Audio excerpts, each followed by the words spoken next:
Ek is 'n digteres, troubadour wat tokkel op my digtersgitaar.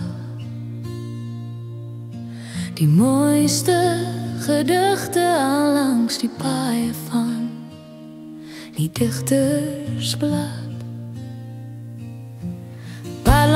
Langs die kronkelpaaie word daar elke week en naweek verskeidenheid temas aangebied wat ek digterskomponis komponeer tot ere van die Messias wat vir my digterstalent gegee het om sy naam tot aan die uithoeke van die aarde te kan versprei.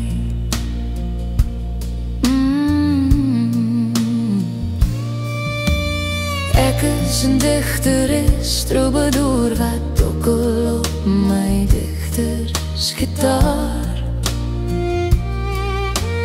Meeste van die tyd vertoef ek by 'n ander digtersoase. Ek kry daar rus en vrede by die Messias, sowel bloedstelling van my gedigte wat uit my digtersink vloei. Ek is 'n digteres, troubadour wat tokkel op my digtersgitaar. Sommige van my gedigte wat ek dig laat die mens dan diep nadenken oor die kwessies wat aan die einde van die dag is. Ek is 'n digteres, troubadour wat tokkel op my digtersgitaar.